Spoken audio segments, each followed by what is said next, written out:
آج کی یہ تربیتی ورکشاپ جس میں میں اور آپ حاضر ہیں، جس کا اہتمام و انصرام اس غرض سے کیا گیا کہ عہد نو میں بڑھتا ہوا خلفشار، انتہا پسندی اور مختلف فتنوں کا تدارک کس طرح سے کیا جائے، چونکہ داعیان دین دراصل نبی اکرم صلی اللہ علیہ وآلہ وسلم کی اس علمی وراثت کے لیے ذمہ دار قرار پائے ہیں جو خود آقا کونین صلی اللہ علیہ وآلہ وسلم نے حدیث میں ارشاد فرما دیا کہ العلماء ورثۃ الانبیاء، کہ علماء جو ہیں وہ دراصل انبیاء کی میراث آگے منتقل کرنے کے لیے ذمہ دار ہیں، تو جن کے رتبے ہیں سوا ان کو سوا مشکل ہے۔ جب ذمہ داریاں بڑی ہوتی ہیں تو اس کے لیے ظرف بھی بڑا کرنا پڑتا ہے، صبر، تحمل، برداشت اور آئی کیو لیول اور طبیعت کا اطمینان، یہ ساری چیزیں ایک داعی دین کے لیے، خواہ وہ ایک گاؤں کی چھوٹی سی مسجد میں اپنی خدمات سر انجام دے رہا ہو، خواہ وہ کسی کالج یونیورسٹی میں یا کسی اسکول میں یا کسی مدرسہ میں، جامعہ میں وہ کسی خاص کمیونٹی کو پڑھا رہا ہو، تو اسے اپنے اس منصب کو ہمیشہ پیش نظر رکھنا چاہیے کہ میرا منصب کتنا اہم ہے، لوگ مجھے کس کا نمائندہ سمجھتے ہیں۔ یہ دیکھیے اس منصب کی حساسیت کا یہ عالم ہے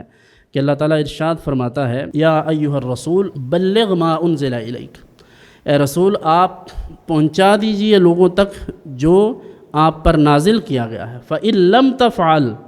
یہ نہایت اہم بات ہے، فَإِن لَمْ تَفْعَلْ فَمَا بَلَّغْتَ رِسَالَتَهُ، اگر آپ ایسا نہ کریں، حالانکہ ایسا تو نہیں ہے، لیکن اللہ رب العزت نے اس منصب کی حساسیت کو اور اس بڑی ذمہ داری کو ان الفاظ کے ساتھ مؤکد کیا ہے، اور یہ میرے اور آپ کے لیے نہیں ہے، یہ جناب رسول اللہ صلی اللہ علیہ وسلم کی ذات گرامی کے لیے ہے، اور اس میں امت کو تعلیم ہے اصل میں کہ یہ منصب ایسا حساس ہے کہ اے محبوب اگر آپ ایسا نہیں کرتے، یعنی جو آپ تک پہنچایا گیا ہے، آپ پر نازل کیا گیا ہے، آپ لوگوں تک نہیں پہنچاتے تو پھر آپ نے حق رسالت ادا ہی نہیں کیا۔ تو سوال یہ ہے کہ اگر ہم تک جو دین پہنچا ہے، جیسے حضور علیہ السلام نے ارشاد فرمایا بلغوا عنی ولو آیہ، میری طرف سے اگر تمہیں ایک چھوٹی سی آیت ہی، ایک چھوٹا سا جز بھی کیوں نہ ملے، وہ بھی لوگوں تک دین سمجھ کر پہنچا دو۔ تو داعیان دین کو اس منصب کی حساسیت اور اس کام کو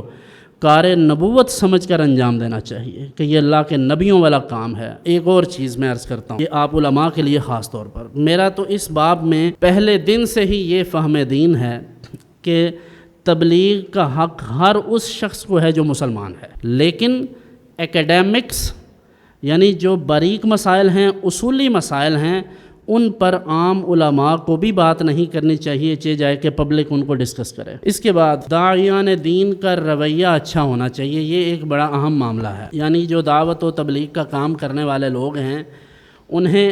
اپنا رویہ لوگوں کے ساتھ صحیح رکھنا چاہیے، مثبت رکھنا چاہیے، اور اپنے اندر قبول حق کا جذبہ پیدا کریں، یعنی کسی سے کوئی صحیح بات ملی ہے اس بات کو تسلیم کریں، اور اختلاف رائے کا حق دیں لوگوں کو۔ آپ جب لوگوں کو اختلاف رائے کا حق نہیں دیں گے، وہ آپ کی مسجد میں آنا چھوڑ دیں گے، آپ کی مجلس میں آنا چھوڑ دیں گے۔ دیکھیں یہ انتہا پسندی کسی بھی بات میں اچھی نہیں، یہ ہمارے لیے نقصان دہ ہے۔ جب لوگ بات نہ سمجھتے ہوں تو ہمیں اپنے دل کو سمجھا لینا چاہیے، کوئی بات نہیں۔ دیکھیں نا، میں ایک چیز کو ضروری سمجھتا ہوں اور اسے نافذ کرنا چاہتا ہوں، اسے دیکھنا چاہتا ہوں، لیکن وہ ہوتی نہیں ہے، تو میری نیت، میری سوچ، میرے اخلاص کے مطابق مجھے ثواب ملے گا، کیونکہ ہم پر دین لوگوں تک پہنچانا لازم ہے، ان سے منوانا لازم نہیں ہے۔ قرآن کہتا ہے، نبی اکرم صلی اللہ علیہ وسلم سے فرمایا سورہ کہف میں فَلَعَلَّكَ بَاخِعٌ نَفْسَكَ عَلَىٰ آثَارِهِمْ إِن لَّمْ يُؤْمِنُوا بِهَٰذَا الْحَدِيثِ أَسَفًا، محبوب آپ اس وجہ سے کہ یہ لوگ مسلمان نہیں ہو رہے، اس قرآن کے پیروکار نہیں ہو رہے، آپ اتنی تکلیف میں ہیں کہ کہیں آپ اپنی جان نہ گنوا بیٹھیں۔ تو تکلیف محسوس کرنا یہ ایمان کا حصہ ہے، یہ داعی دین کی، مبلغ اسلام کی اور ایک اچھے مسلمان کی یہ خوبی ہے کہ لوگوں کو غلط راستے کی طرف جاتے ہوئے دیکھ کر اسے تکلیف ہونی چاہیے، لیکن اس تکلیف کا حل وہ نہیں جو ہم نکالتے ہیں۔ اسی طرح اہل ثروت کی چاپلوسی، یہ بڑا خطرناک کام ہے کسی بھی عالم کے لیے، کسی بھی پیر کے لیے، یعنی جس کے ساتھ مذہب کا نام جڑ گیا ہے اسے کسی سیاستدان کی، کسی دنیا دار کی چاپلوسی کرنا، اس کی آؤ بھگت کرنا، اس کے لیے استقبال کریے، باہر کھڑا ہونا، یہ توہین ہے، اس منصب کی توہین ہے، یہ نہ کریں۔ ہاں اگر آپ کرتے ہیں تو پھر آپ ایک لینڈ کروزر سے اتر کر آنے والے کا بھی استقبال کریں، تو جو پاپڑ بیچنے والا ہے ریڑھی پر اور ٹھیے لگانے والوں کی بھی پھر کھڑے ہو کر ان کا بھی استقبال کریں، تو یہ درست ہوگا۔ اور اگر آپ صرف اہل ثروت کے لیے، مالداروں کے لیے یہ رویہ اختیار کریں گے کہ ان کے لیے آپ کھڑے ہو کر ان کو پھولوں کے ہار ڈالیں اور ماڑے بندے سے آپ ایک ہاتھ سے سلام لیں، یہ آپ کے منصب کے لائق نہیں ہے۔